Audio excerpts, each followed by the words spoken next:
پاکستان کے مسلمان خاص طور پر اپنے آپ کو روحانی طور پر نفسیاتی طور پر تیار رکھیں، کیونکہ ہمارے لیے ایک اور محاذ کھلنے والا ہے مشرق کی جانب سے، اور وہ بھارت کی جانب سے۔ حماس نے باقاعدہ طور پہ پاکستان سے اور عام پاکستانیوں سے مدد مانگ لی ہے۔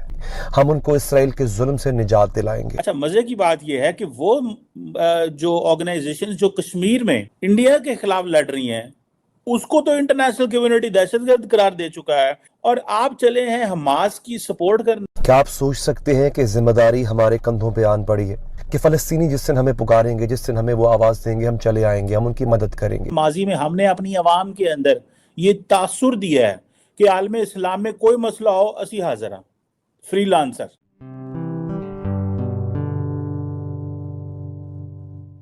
نمستے دوستو، جے ہند۔ نک نیوز برنر کی ریئیکشن ویڈیو میں آپ سبھی کا سواگت ہے۔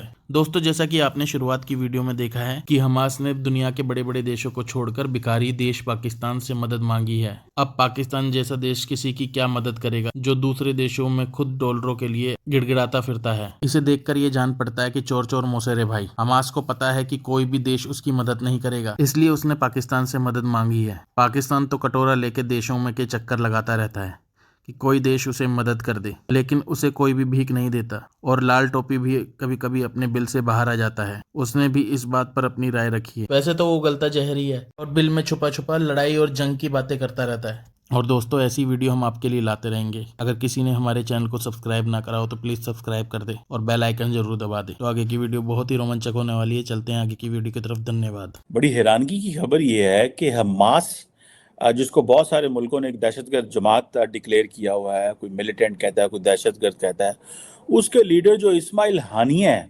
وہ کہہ رہے ہیں کہ اگر پاکستان ہماری مدد کرے تو اسرائیل کا جو غزہ آفینسو ہے وہ رک سکتا ہے اور یہ سیز فائر بند ہو سکتا ہے۔ اب ظاہری بات ہے، یہ انڈیا جو ہے اس کو دیکھیں اگر آپ، تو وہ تو آج اس میں انڈین پارلیمنٹ کے اندر ایک پروپوزل آیا ہوا تھا کہ آپ حماس کو جو ہے وہ بین کریں۔ انڈیا اس کو دہشت گرد جماعت قرار دے رہا ہے through its institutions, not through the act of the parliament. Pakistan جو ہے اس سے اسماعیل ہانیہ نے مدد مانگ لی ہے۔ اب یہ کویسچن، اور مزے کی بات ہے کہ بہت سارے جو پاکستانی پارلیمنٹیرینز ہیں وہ بڑی عجیب عجیب باتیں بھی کر رہے ہیں، جس میں ایک پارلیمنٹیرین جو تھے وہ مشاہد حسین تھے۔ انہوں نے ریسنٹلی کہا کہ پاکستان کو تو حماس کو ریکگنائز کرنا چاہیے اور حماس کے جو ہے وہ سپورٹ میں آنا چاہیے اور اس کی تو مدد کرنی چاہیے۔ اچھا، مزے کی بات یہ ہے کہ وہ بھارت کی جانب سے داخل خانہ جنگی ہماری دہشت گرد ٹی ٹی پی اور بی ایل اے اور یہ ساری، یہ اپنی جگہ پہ ہے، یہ بڑھے گی بھی آنے والے وقتوں میں، کیونکہ بھارت جس طرح حملہ کرنے کی خواہش کرتا ہے، کرے گا، کوشش کرے گا، تو ساتھ اندر سے دہشت گردی بھی بڑھے گی۔ پاکستانیوں کو اب ایک ماڈل مل چکا ہے غزہ کے مسلمانوں کو دیکھ کے کہ صبر کیسے کرتے ہیں، استقامت کیسے کرتے ہیں، جرأت کیسے کرتے ہیں، کیسے اپنے شہیدوں کو سنبھال کر اور عزت اور وقار کے ساتھ دفن کرنا ہوتا ہے، ماتم نہیں کرنا۔ آزمائشیں آئیں گی اب آئندہ، جو صبر غزہ والوں نے سکھا دیا ہے، ماڈل تمہارے سامنے دے دیا ہے۔ اب کوئی یہ نہیں کہہ سکتا کہ ہمیں پتہ نہیں تھا کہ مسلمان مشکل پریشانی میں کیسے بیہیو کرتا ہے، انہوں نے کر کے دکھا دیا ہے، سیکھ لو ان سے۔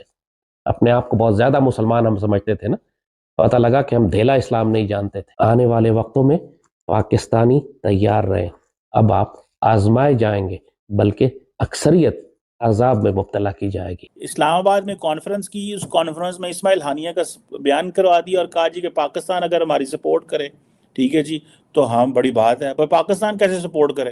یہ سارے جس مولانا نے آپ کا اسماعیل ہانیہ کا بیان چلوایا ہے، یا اسماعیل ہانیہ کو، یہ ان کے اوپر تو خود دہشت گردوں کے حملے ہو رہے ہیں، تو یہ کیسے یہ کر سکتے ہیں کہ ادھر جو ہے، ادھر تو یہ دہشت گردوں کے ملیٹنٹ آرگنائزیشنز جو کہ انہی کے مدرسوں میں پڑے ہوئے ہیں، مولانا فضل الرحمان اور جمیعت علماء اسلام، اسماعیل، یہ جو باقی ان کے مدرسے تھے، انہی سے پڑھے ہوئے ہیں اور انہی پہ آج کل حملے کر رہے ہیں۔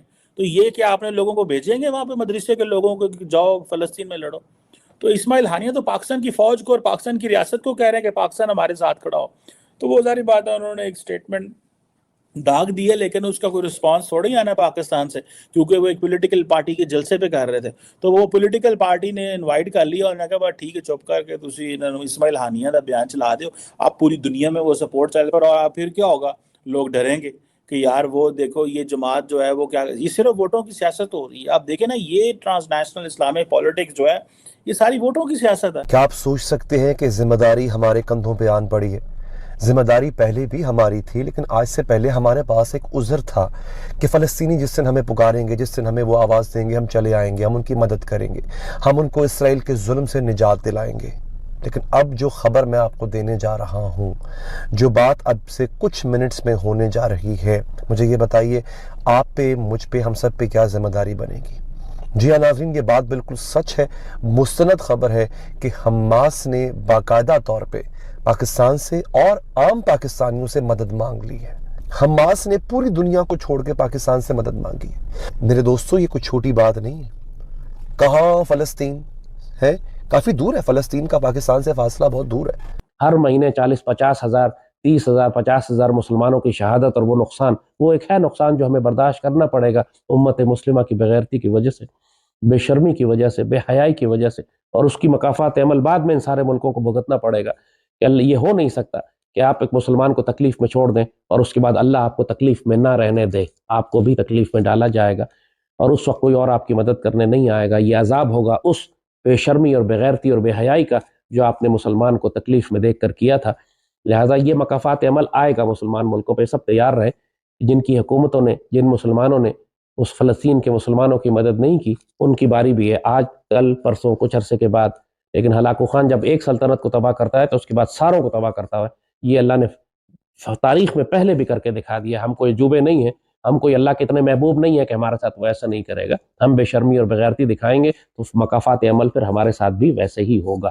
پاکستان کے مسلمان خاص طور پر اپنے آپ کو روحانی طور پر، نفسیاتی طور پر تیار رکھیں، کیونکہ ہمارے لیے ایک اور محاذ کھلنے والا ہے مشرق کی جانب سے. اور وہ جو آرگنائزیشن جو کشمیر میں انڈیا کے خلاف لڑ رہی ہیں، اس کو تو انٹرنیشنل کمیونٹی دہشت گرد قرار دے چکا ہے. آپ ایل اے ٹی کے حافظ سعید کو جو ہے وہ سزائیں دے رہے ہیں under the UN security council, اور آپ چلے ہیں حماس کی سپورٹ کرنے. پاکستان جو ہے اس کو بھی کلیئر پوزیشن لینی ہے کہ وہ کیا کرنا چاہتے ہیں. اب فار ایگزامپل ریسنٹلی میں نے یہ پوائنٹ لکھا ہوا تھا کہ جو لشکر طیبہ ہے اس کو اسرائیل نے دہشت گرد جماعت جو ہے وہ قرار دیا. ٹھیک ہے، تو انڈینز، وہ ظاہری بات ہے، وہ ویری ہیپی. اب دیکھیں پاکستان کو یہ چیز سمجھنی چاہیے کہ کیوں حماس ہم سے مدد مانگ رہا ہے. اس کی بھی وجوہات ہیں. ایک وجہ یہ ہے کہ ماضی میں ہم نے اپنی عوام کے اندر یہ تاثر دیا ہے کہ عالم اسلام میں کوئی مسئلہ ہو اسی حاضر ہیں، فری لانسر. وہ جو ہم نے فری لانسر کا جو تاثر دیا ہوا تھا کہ جی کچھ بھی ہو جائے ہم حاضر ہیں. ساتھ ہی اسرائیل نے کہہ دیا، اور انہوں نے لیبنان کو بھی دھمکی لگائی ہے، اور وہاں پہ بھی حملے کر رہے ہیں. جو صدرن لیبنان ہے وہ وہاں پہ بھی حملے کر رہے ہیں، اور انہوں نے کہا اگر کچھ لیبنان نے کچھ حرکت کی تو آپ کو بھی جو ہے وہ ہم بنا دیں گے، غزی بنا دیں گے. یہ دھمکی دی ہے اس نے، کیا نام ہے اس کا، اسرائیل نے، نتنیاہو نے. دوستو اگر آپ کو ہماری ویڈیو پسند آئی ہے تو پلیز لائک ضرور کریں اور ساتھ میں شیئر کرنا نہ بھولیں. اور ساتھ ہی دوستو ایسی ہی لیٹسٹ ویڈیو دیکھنے کے لیے ہمارے چینل کو سبسکرائب کریں، ساتھ ہی بیل کا آئیکن ضرور دبائیں تاکہ سب سے پہلے آپ کو ہماری ویڈیو کی نوٹیفیکیشن مل سکے. دھنیہ واد.